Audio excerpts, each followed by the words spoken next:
أعوذ بالله من الشيطان الرجيم. بسم الله الرحمن الرحيم.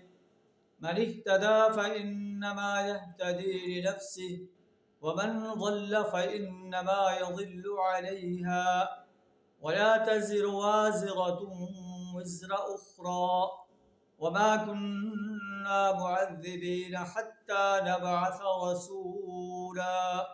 صدق اللہ العظیم. سورہ بنی اسرائیل آیت نمبر 15 آپ کے سامنے تلاوت کی ہے، جس کا ترجمہ کچھ اس طرح ہے: من اهتدى فإنما يهتدي لنفسه، جو شخص راہ راست اختیار کرے اس کی راست روی اسی کے لیے مفید ہے. ومن ضل فإنما يضل عليها، اور جو شخص گمراہ ہو اس کی گمراہی کا وبال اسی پر ہوگا.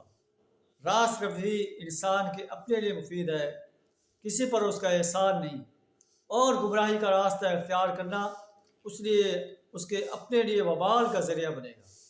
ولا تزر وازرۃ وزر اخری، کوئی بوجھ اٹھانے والا قیامت کے روز کسی کا بوجھ نہیں اٹھائے گا. یہاں تک کہ یوم یفر المرء من اخیہ، انسان اپنے بھائی سے فرار اختیار کرے گا. وامہ وابیہ وصاحبتہ وبنیہ، اپنے بھائی سے، باپ سے، بیٹے سے، بیوی سے فرار اختیار کرے گا. لکل امرئ منہم یومئذ شأن یغنیہ، ہر ایک کو اپنی پڑی ہوئی ہوگی جو اسے دوسرے سے بے پرواہ کر دے گی.